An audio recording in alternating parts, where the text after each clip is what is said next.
Ça va les... Ça va les amis. Ah, je me réveille hein. Je me réveille mais je voulais vous parler en fait du Liban, c'est chaud. Je suis en train de prendre la mesure un petit peu de ce qui se passe au Liban, c'est chaud hein. C'est chaud et c'est bizarre. C'est très très bizarre. Sérieusement, alors à l'heure où je te parle, il y a 150 morts je crois. On va rester à l'ombre hein, pour pas dessécher. J'ai pris une feuille. 150 morts, 4000 blessés, 300 000 sans-abri. Ah, Dieu. Une partie du centre rasée, parce qu'apparemment le quartier du port était dans le centre, et la raison officielle c'est 2740 tonnes de nitrate d'ammonium, comme à AZF, comme dans le Texas, comme dans plein d'endroits, où ce genre de choses a provoqué un accident. Puis il faut voir l'accident, hein. La deuxième explosion c'est du 1 kilotonne. C'est simple, ils l'ont entendu à Chypre. Ils l'ont entendu à Chypre, la deuxième explosion. Séisme de 3,3 sur l'échelle de Richter. Donc, curieux. Encore une fois, on va balancer des hypothèses, mais c'est juste des hypothèses, hein, c'est pas...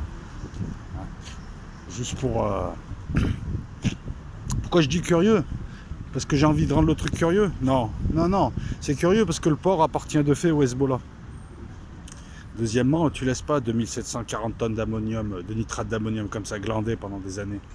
Ça cache autre chose. C'est peut-être un autre stock. Accident ou attentat? Attentat israélien contre le Hezbollah ou pas? Qu'est-ce qu'il y avait? Qu'est-ce qui a sauté? On voit 2 explosions. C'est pas le genre de truc que tu fais pour le revendiquer. Ça, c'est pas le genre de truc que tu fais pour narguer. Ça, c'est le genre de truc que tu fais pour détruire. Et là, ça détruit bien. Hein. Ils ont déjà le Covid, la crise économique qui a démarré en janvier. J'en avais fait une vidéo sur Patreon, il me semble, où je l'évoque bien, la crise économique au Liban qui est devenue crise sociale. Ils ont des problèmes un peu partout. Le pays est pas trop stable. Il n'est pas trop non plus uni. Hein. Il y a quand même toujours la division. D'un côté on a les chiites et les chrétiens maronites, de l'autre côté on a les sunnites. Comment il s'appelle, Hariri. Donc ça n'arrive pas à point nommé, c'est curieux, c'est le port appartient au Hezbollah, c'est un port d'entrée de tout un tas de matos. Voilà, quand on me demande pourquoi tu fais le lien avec l'Iran, parce que l'Iran en ce moment il y a plein d'explosions et l'Iran fait passer des trucs au Hezbollah par le port. Même si officiellement il ne le tient pas, officieusement c'est tout ce qui tient le port. Donc attaquer le port et faire un truc là-bas, ça peut suggérer beaucoup de choses. Si c'est un attentat, est-ce que c'est un attentat qui a raté, et qui a mal tourné, et qui avait vraiment du nitrate d'ammonium ou pas? Ou est-ce que c'était ça qui était voulu? Là, il va y avoir une chaîne causale, hein, il va y avoir une chaîne de responsabilité. Le Hezbollah, la population va lui en vouloir. Déjà que là, elle en veut au gouvernement. C'est la misère. Vous avez vu les images, hein. Qu'est-ce que je peux te dire d'autre? Bizarre aussi qu'un Trump tweet directement, c'est un terrible attentat, c'est une bombe, et tout de suite après, le tweet est retiré. C'est ce qu'il fait quand même, il est pas fou ce type. Donc ça aussi, c'est bizarre. C'est bizarre, les premiers à dire c'est pas nous, c'est les Israéliens. Moi je dis pas, autant c'est un accident, hein. De toute manière ils n'ont pas le choix, ils pourront jamais dire, parce que là apparemment l'enquête est déjà dirigée, ils pourront jamais dire c'est Israël. Sinon ça sous-entend qu'ils devraient rentrer en guerre. Ils n'ont pas les moyens, le Liban, d'entrer en guerre contre Israël. Même le Hezbollah n'a pas les moyens.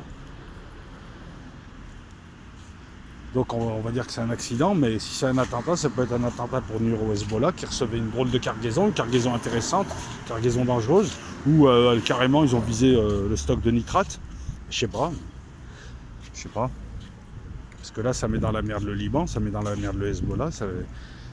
Je vous rappelle que les Israéliens sont cernés par 3 fronts. Là ils en neutralisent un. Hein. Le Liban ils sont au chou. Hein. Le Hezbollah va gérer la crise sociale. Le port faisait rentrer la bouffe, faisait rentrer les matières premières, faisait rentrer les taxes. Il n'y a déjà pas un rond. Donc toutes les énergies vont être diluées dans la gestion de ces crises. Et on peut considérer ce front comme un front totalement annihilé. On peut aussi le voir comme ça, tu vois ce que je veux dire. Alors on n'a rien d'eux, mais l'une des hypothèses, bien machiavélique, voudrait, je ne sais pas si tu me vois, voudrait que ça soit un attentat, c'est pour emmerder le Hezbollah, c'est pour emmerder le Liban, c'est pour le neutraliser définitivement. Donc il y a quand même des bizarreries, hein. Je pense qu'on pourra en trouver d'autres. Hein. Déjà l'enquête, hein, elle est super rapide. Hein. Ils ont déjà déterminé. Hein.